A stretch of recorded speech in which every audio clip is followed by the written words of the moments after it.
E aí, tudo bem com todos? Como que vocês estão indo? Espero que todos bem. Qual é a polêmica do momento?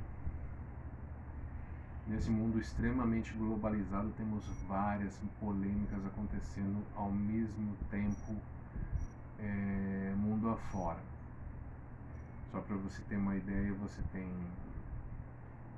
Trump, Zelensky, Putin, Bolsonaro, STF, enfim, um monte de coisa acontecendo no mundo ao mesmo tempo, informações sendo jogadas de um lado para outro, algumas verdadeiras, outras falsas, as famosas fake news, e como a gente lidar com tudo isso, né? Como a gente lidar com todas essas informações. É lógico, ouvindo-as, ouvindo os pontos de vista, os contrapontos, a gente lidar com as informações dessa forma, filtrando, sempre filtrando e procurando entender as narrativas, as que têm mais coerência, as que têm menos coerência, aquelas que geram dúvidas, enfim, por aí vai. E temos uma das muitas polêmicas acontecendo, essa que é a novidade, que de alguns dias atrás, e propenso para nossa época agora, finalzinho de fevereiro, início de março, que é o período do Carnaval, um dos grandes movimentos culturais brasileiros, se não o maior movimento cultural brasileiro. A gente tem o caso do trio elétrico, onde a cantora, a artista e cantora Cláudia Leite foi vaiada, foi vítima de uma rejeição pública. E o que ocasionou, o que aconteceu para que isso acontecesse, o que foi ventilado para que as pessoas reagissem de forma tão hostil à cantora Cláudia Leite. Então, para isso, a gente teria que voltar um pouco no tempo para entender o que aconteceu. Dado alguns meses ou menos de um mês atrás, entre o final do ano e início do ano, a Cláudia Leite fez uma apresentação onde ela cantava uma música que, né, em determinado trecho da música ela citava o nome de uma entidade da cultura de matriz africana religiosa, Iemanjá, que para alguns, se eu não me engano, vai ter relações com a Yansan. E aí ela, nesse trecho da música onde cabia esse nome Iemanjá, ela fez uma troca. E essa troca foi pelo nome Yeshua, que é o nome hebreu aramaico de Jesus. É como se falaria Jesus nessa língua, no hebreu, no aramaico. E ela fez essa troca.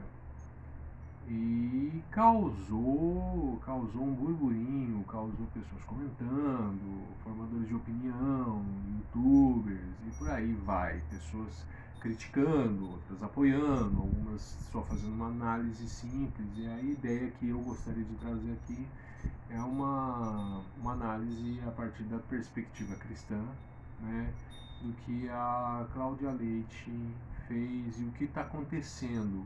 O que está acontecendo? Que aí, quando ela foi há pouco tempo atrás, né, esse vídeo está sendo gravado na segunda-feira, dia 3, dia 2, desculpa, dia 2 de março, de abril, março, desculpa, 2 de março. Está sendo gravado no dia 2 de março e bem no período pico do carnaval. E aí ela foi vítima de vaias, de palavras hostis, ofensivas a respeito. E o que isso para nós, como cristãos, tem a nos dizer? O que isso tem a dizer a Cláudia Leite? O que isso tem a dizer de forma geral? Inicialmente, a gente pode entender o seguinte: a Cláudia Leite, ela é uma artista que recentemente, aparentemente, eu não tenho acompanhado a vida dela, então eu estou falando só pelo que já foi se ventilado. Parece que ela acabou professando a fé em Jesus Cristo. Não sei qual tipo de vertente cristã que ela abraçou. Se é acredito que seja evangélica. Não sei qual tipo de fé evangélica no caso dela, se é uma igreja protestante clássica, histórica, ou se é uma linha mais pentecostal, neopentecostal ou carismática. Pelo fato de usar o nome Yeshua no hebraico, talvez seja de uma linha mais ao pentecostalismo neopentecostal, ou com algumas pitadas de carismático, está um pouco mais a esse lado do que até na questão mais tradicional, que igrejas dessa linha tradicional não costumam usar o nome hebraico de Jesus, não vem necessidade desse tipo de afirmação. Jesus, o latim, o grego, Jesus e o aportuguesado mesmo. Mas ela partiu no seu trio elétrico fazer o seu show, o seu trabalho, e dado determinado momento, não sei se no início, no meio, no final desse percurso que o trio elétrico faz, ela começou a ser vítima de vaias e de xingamentos. O que a gente pode tirar dessa questão do choque cultural?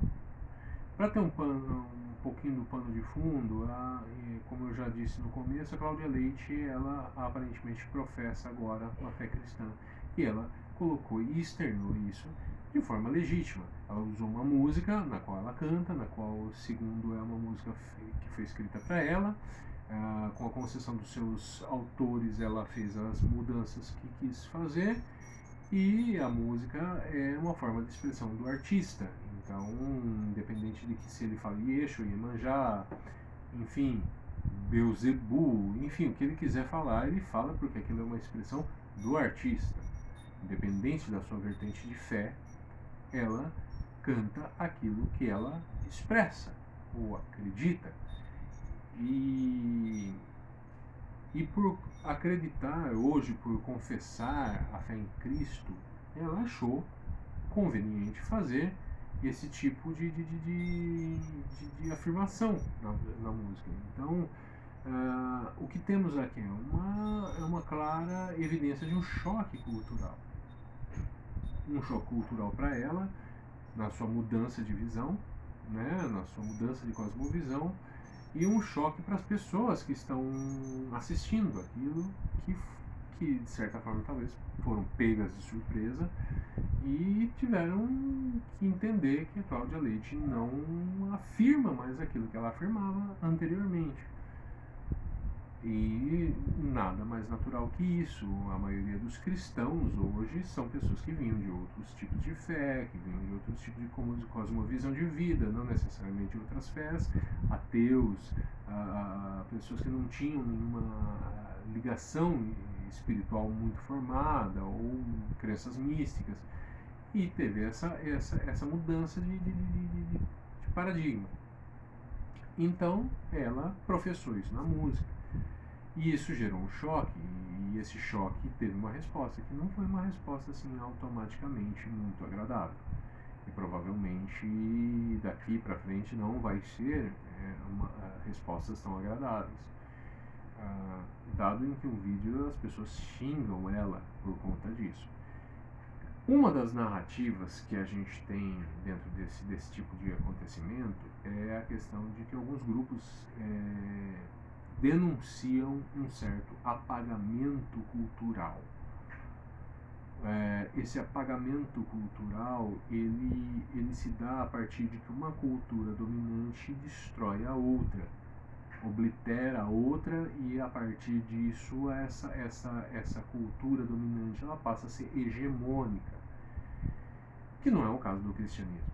Em outras épocas, talvez o cristianismo tivesse exercido esse papel de hegemonia cultural e de apagamento, sim, de outras culturas. mas não vou cair no mérito histórico aqui dos jesuítas, enfim, de toda essa coisa, Inquisição, onde a religião ela era dominante e sufocante de outras profissões de fé contrárias a ela. Mas sim, a gente não pode jogar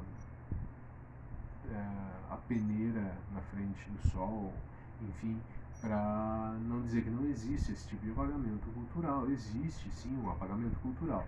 Mas, dadas as suas devidas proporções, isso não quer dizer que ele seja completamente diferente ao que acontece hoje também com a questão da hegemonia de minorias.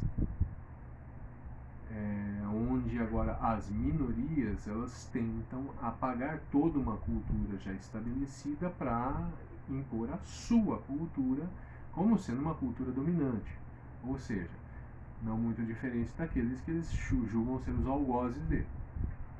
Mas assim, existe essa narrativa.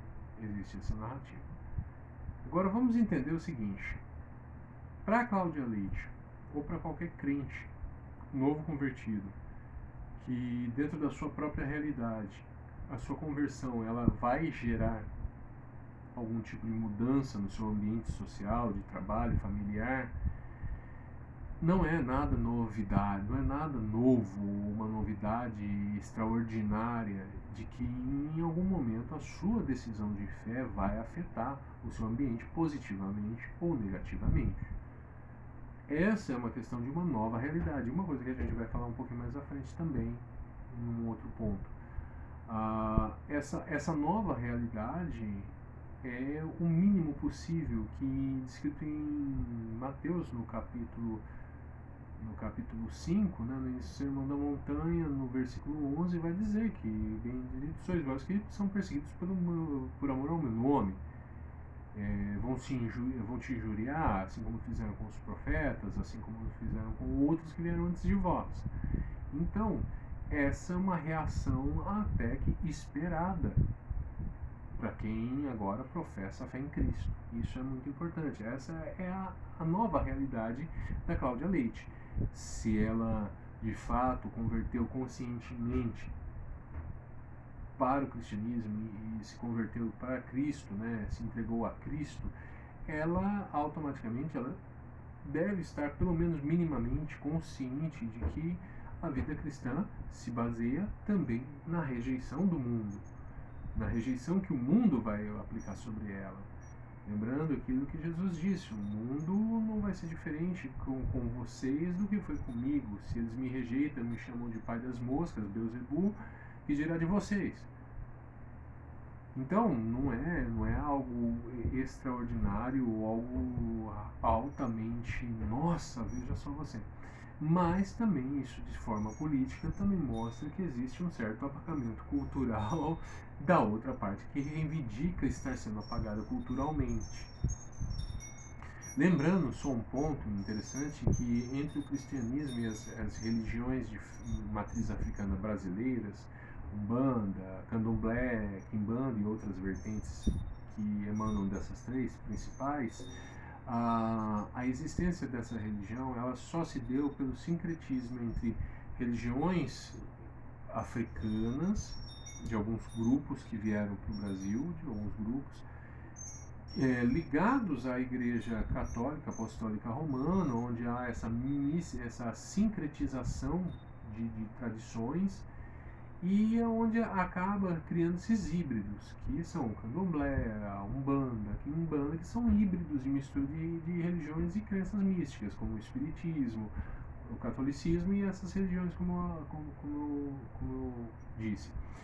Então, essas religiões elas não são tão antigas quanto aparentam ser. Umbanda, Quimbanda, enfim, elas não são antigas.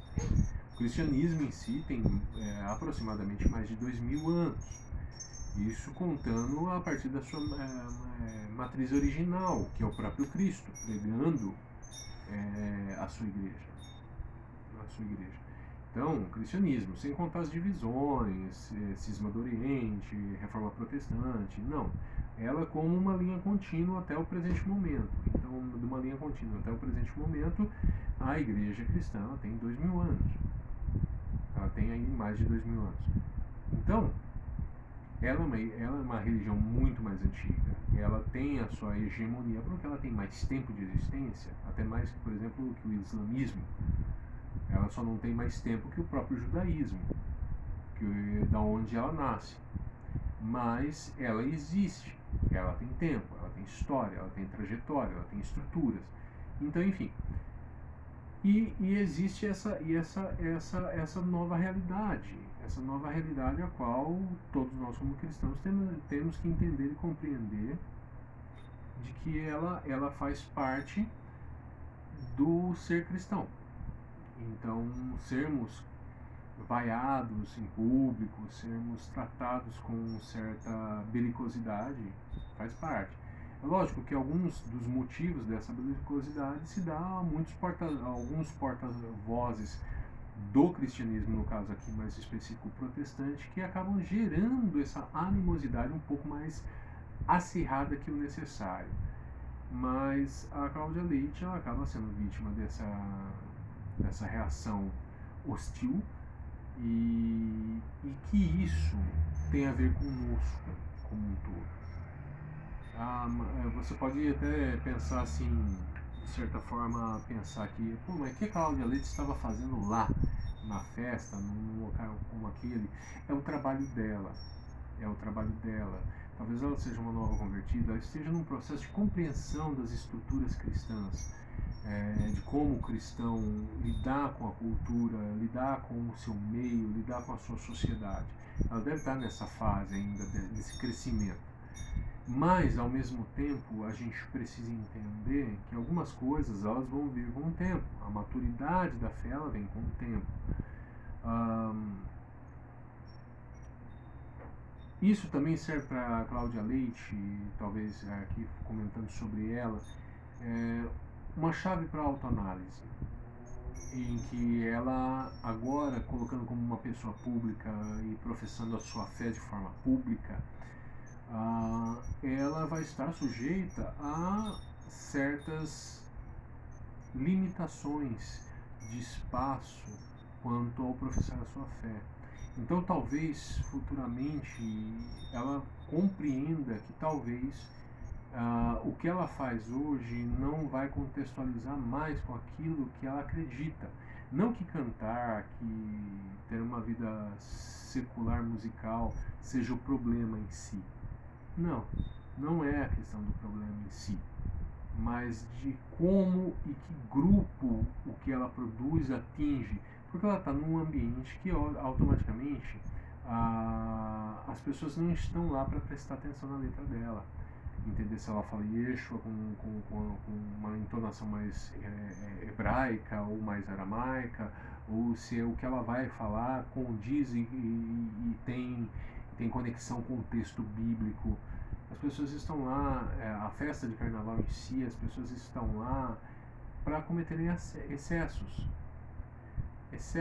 abusos consigo mesma e com o próximo. Elas estão lá por uma questão de sensualidade exacerbada. Elas estão lá para cometerem todo tipo de depravação moral, porque é o momento em que o propósito fundamental da festa do carnaval é exatamente cometer excessos, é de você extravasar. Não que o brasileiro só escolha esse dia, o brasileiro extravasa de 1º de janeiro a 31 de dezembro. Ele tem essa sua essência de estar sempre extravasando demais. Ele tem essa necessidade da sua sexualidade ser hipersexualizada, de que o sexo seja hipersexo, de que o consumir álcool seja exatamente beber demais, e tudo relacionado a prazer tem que ser em excesso, em over, total, em completa perca de controle. Mas o carnaval ele tem essa data como sendo um momento, como se fosse euforia para tudo.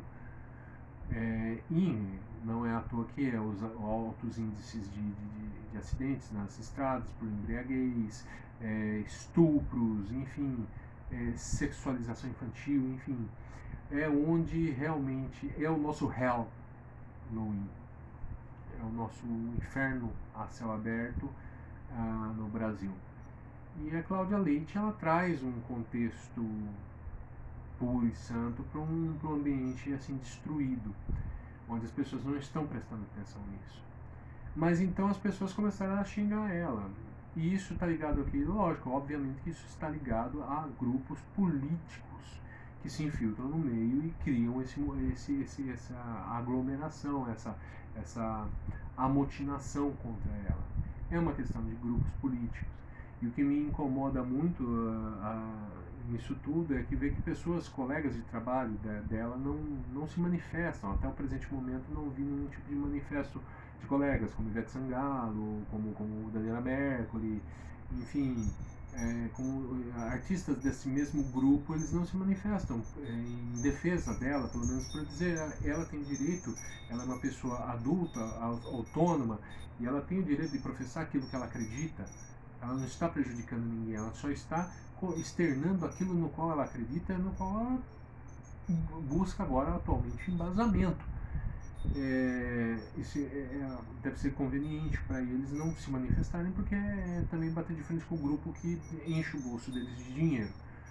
Mas enfim, essa hipocrisia da parte dos colegas também é uma coisa muito notável.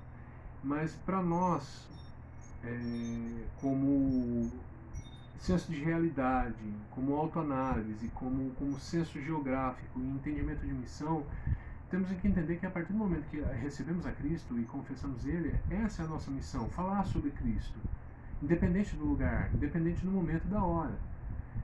Talvez de uma outra forma, no caso da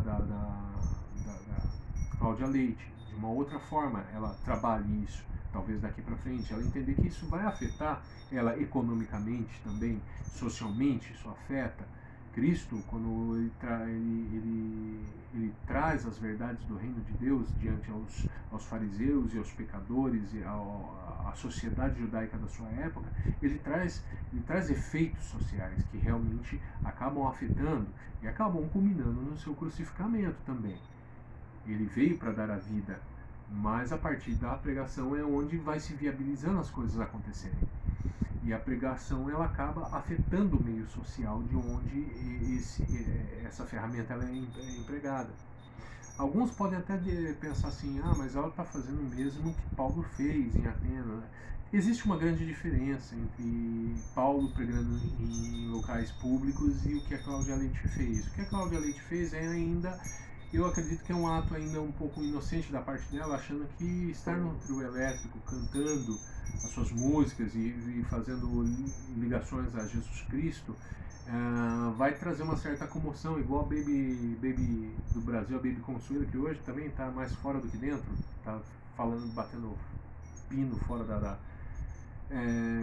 traria essa comoção, mas não, as pessoas elas não estão lá para isso, elas não estão para analisar a letra, se ela é religiosa, se ela é promíscua, elas estão lá para ficarem loucas, bêbadas, ficarem com o consenso de cometerem as piores atrocidades possíveis.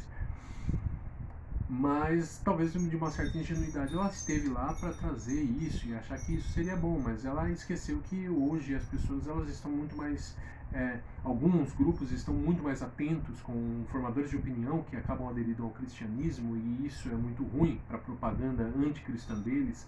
Então, ao tempo que um influenciador, ou um músico, um cantor se converte ao cristianismo, eles já se articulam para tentar criar o cancelamento, a destruição de reputação daquela pessoa, para que ela não propague aquilo que eles consideram inimigos. Não se esqueça, Cristo disse que eles seriam os nossos inimigos. Mas isso também, já emendando, e isso também não nos faz que devamos rejeitar ou odiar essas pessoas, porque elas são os alvos do nosso evangelho, mesmo nos odiando, mesmo nos perseguindo, mesmo nos matando. Temos Paulo, novamente, como um exemplo de alguém que estaria, na sua velha pessoa, daquele grupo de vaiação, de apedrejamento moral e cultural de uma pessoa como a Cláudia Leite, mas que depois venha a se tornar um dos grandes pregadores.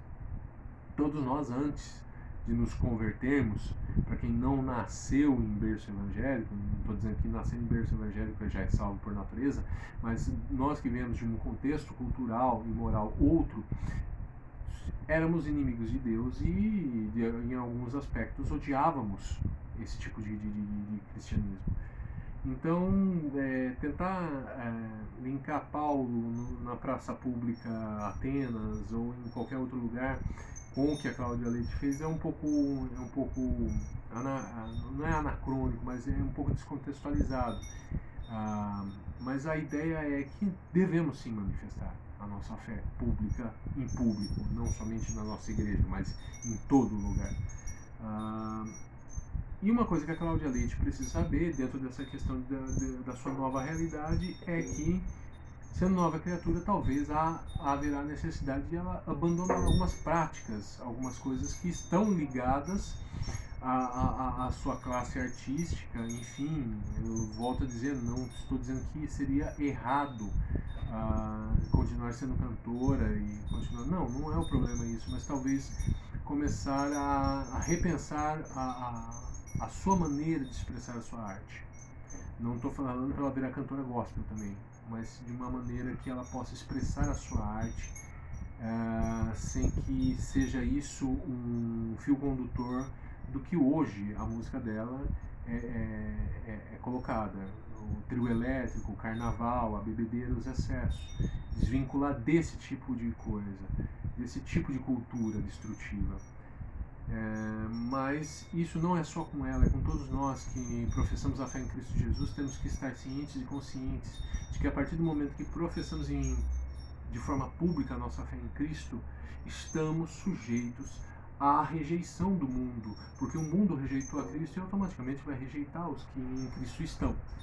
Mas que isso não desanime ela, né, dentro do contexto dela de cristianismo, a prosseguir, a seguir em frente, e que isso também aos novos convertidos não estimule a eles a desistirem disso.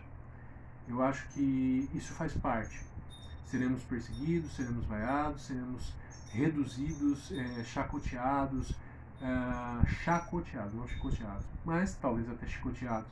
Seremos postos em vilipêndio público, mas que a nossa fé no Cristo que veio, se deu por nós, morreu, ressuscitou e nos ligou e reconectou com Deus Pai, que esse propósito não nos faça retroceder e nem desistir.